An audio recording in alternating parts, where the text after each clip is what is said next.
Et l'info de ce mardi 27 mai vous est donc présentée par Marion Vigreux. Et au sommaire, la direction de l'UMP change de président. Jean-François Copé démissionne. Conséquence, 3 anciens premiers ministres sont rappelés pour assurer l'intérim. Parmi eux, le Sarthois François Fillon qui siégera donc aux côtés d'Alain Juppé et de Jean-Pierre Raffarin.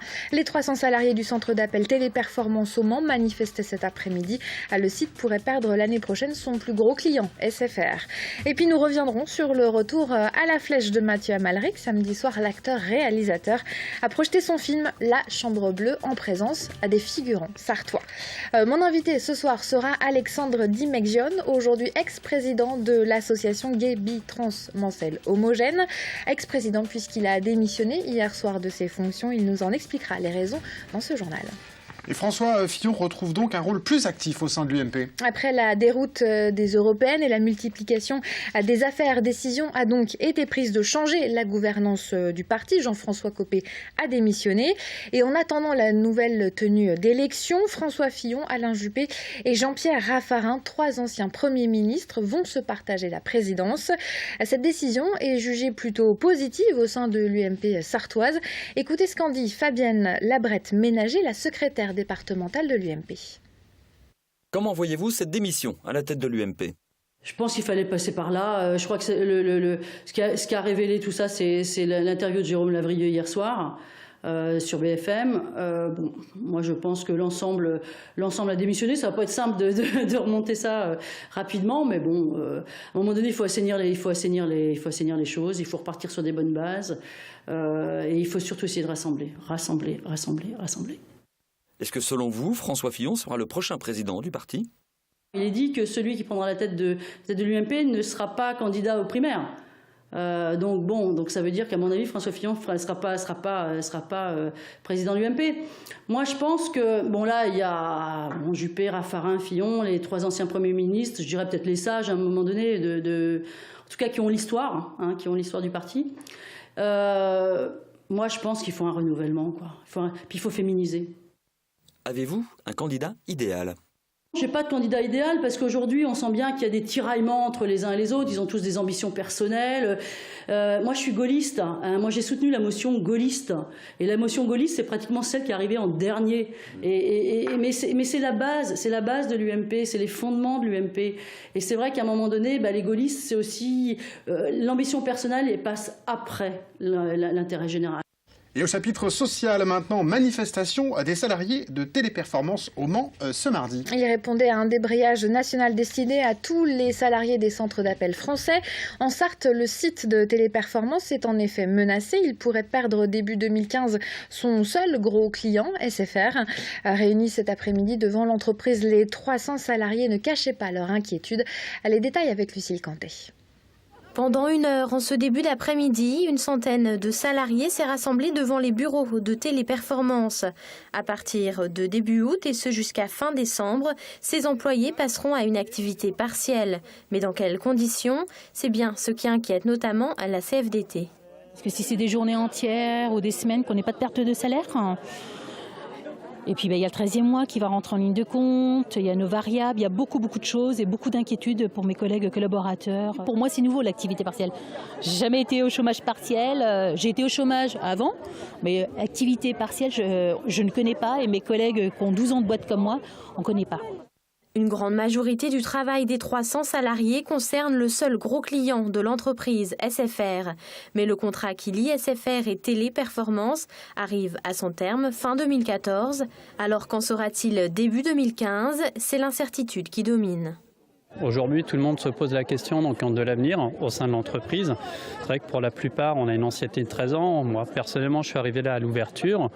Aujourd'hui, la question qu'on se pose, c'est après notre client, qui est le seul et l'unique, SFR pour le moment, est-ce qu'il y en aura d'autres ? Parce que si on n'a pas d'autres clients, au final, l'entreprise ne va pas conserver 300 salariés environ, tous secteurs confondus, sur le centre à rien faire. En fin d'après-midi, les syndicats étaient reçus en préfecture. Le préfet a affirmé que les salaires seront maintenus le temps du chômage partiel et un plan de formation sera proposé aux salariés. Un autre mouvement social, cette fois-ci du côté de Mamers. Près de 300 agents de l'hôpital intercommunal d'Alençon et de Mamers étaient en grève ce mardi. Ils dénoncent la décision de la direction de supprimer 5 jours de RTT par agent et 10 postes d'aides-soignants et d'infirmiers. Pour les syndicats FO, CGT et une salle à charge de travail s'alourdit encore un peu plus pour le personnel soignant. Et malgré le mouvement de grève, les urgences ont tout de même fonctionné normalement aujourd'hui. Les salariés et la direction de Bros ont finalement trouvé un accord après une fin de semaine sous tension. Les salariés de ce sous-traitant automobile avaient déclenché une grève mercredi dernier, n'étant pas satisfaits des modalités de départ proposées par leur direction. L'entreprise doit en effet fermer en 2015. L'activité devrait être transférée en Allemagne et en Europe de l'Est. Hier, un nouveau responsable allemand de l'entreprise s'est assis à la table des négociations et un accord a pu être trouvé. Les salariés obtiennent une prime supralégale de 40 000 € contre 20 000 proposés initialement, ainsi qu'un congé de reclassement de 8 mois. L'accord devrait être signé en début de semaine prochaine.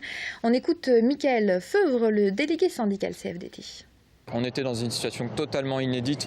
Mobiliser les salariés de mercredi à dimanche soir, même lundi matin 4h48 en piquet de grève, c'est quelque chose d'inédit. Je suis fier pour eux. Je suis fier que les négociations aillent dans ce sens, vers l'avant. Aujourd'hui, la négociation nous a permis d'envisager la signature d'un accord à 40 000 € qui était une attente forte des salariés au regard des capacités financières du groupe et des activités qu'elle n'a pas voulu attribuer au site de la Suze.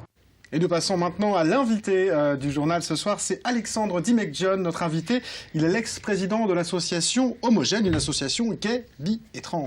Bonsoir, merci d'être avec nous. Bonsoir, merci. Nous vous accueillons parce qu'effectivement, vous avez démissionné hier de la présidence de l'association Homogène.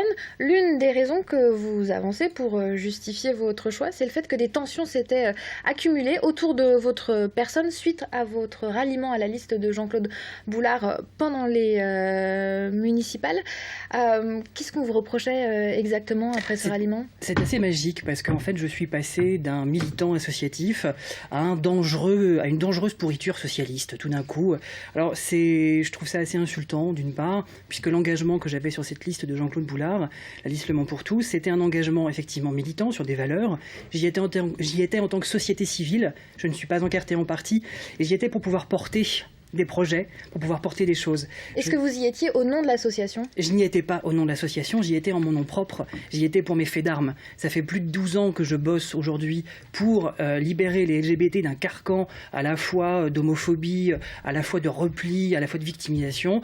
Et là, parce qu'effectivement, je m'engage personnellement, on me fait ce reproche-là qui est à la fois assez injuste. Mais vous pouviez comprendre qu'on s'interroge. Effectivement, vous représentez, vous êtes le président de l'association, ce n'est pas rien. Absolument, je comprends qu'on s'interroge. Et au contraire... Peut-être un mélange des genres pour certaines personnes. J'accepte qu'on s'interroge, c'est normal. Sauf que moi, quand je pose la question à mon association en disant « les amis, les copains, les potes, on me propose d'y aller, est-ce que j'y vais ?»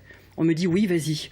Et dans mon conseil d'administration, j'ai des gens qui sont à droite, j'ai des gens qui sont à gauche, mais qui considèrent que c'est une chance à titre personnel, de pouvoir y aller. Et c'est une chance aussi pour les associations que l'on défend. Mais alors d'où viennent les critiques si ce n'est pas de votre association Eh bien, l'association, elle, me soutient, effectivement. On a eu une passation de pouvoir hier qui était bouleversante. Samir Tigne est devenu nouveau président.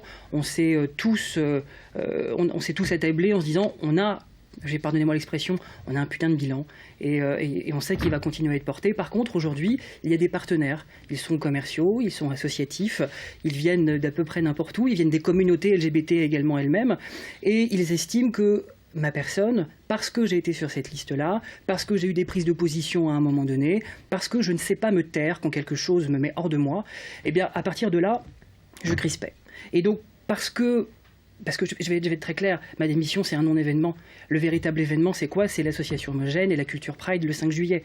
C'est le fait qu'on va tous... Donc l'association se poursuit, elle continue ses projets malgré et elle est encore plus belle. Et elle est encore plus belle parce qu'on est véritablement dans un esprit de famille au sein de l'association.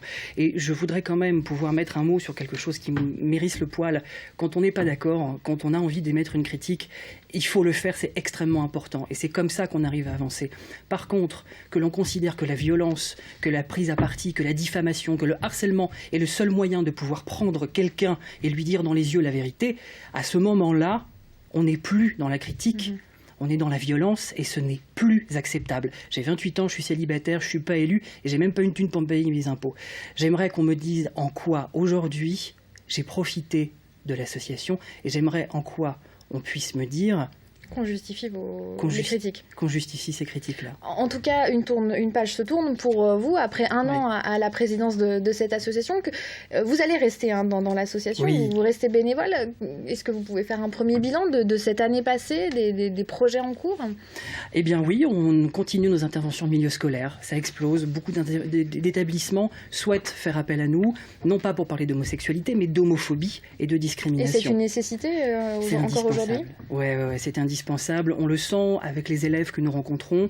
Il y a des 3e, des 6e. En fait, ça va de 12 à 25 ans au niveau des tranches d'âge. Ils ont des questions.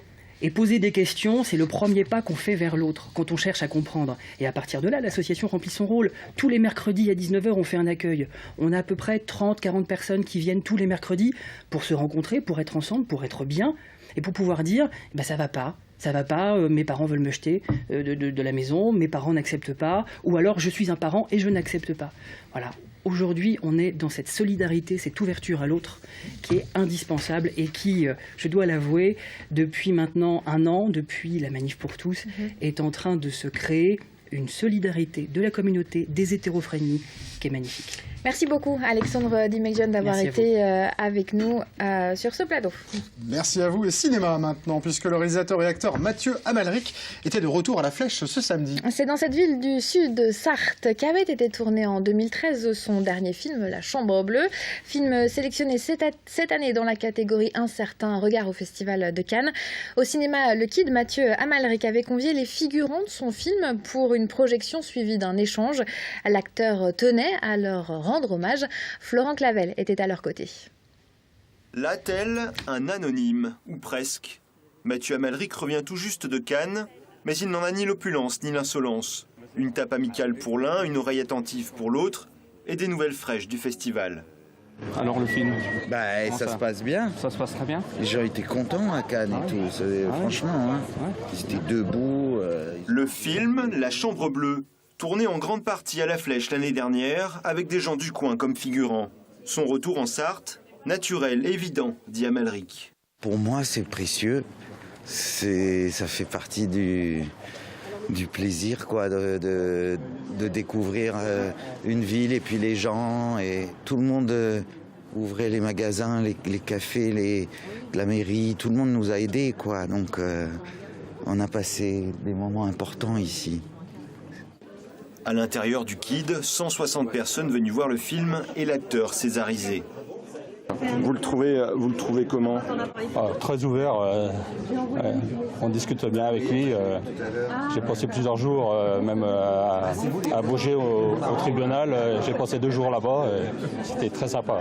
En fait, Mathieu est venu tourner des scènes du film dans l'entreprise, dans plusieurs entreprises. Et puis il a également utilisé des salariés de l'entreprise et des clients qui se retrouvent dans le film. Est-ce qu'il vous a reconnu? Oui, bien sûr. Certains ont attendu ce samedi pour découvrir le film.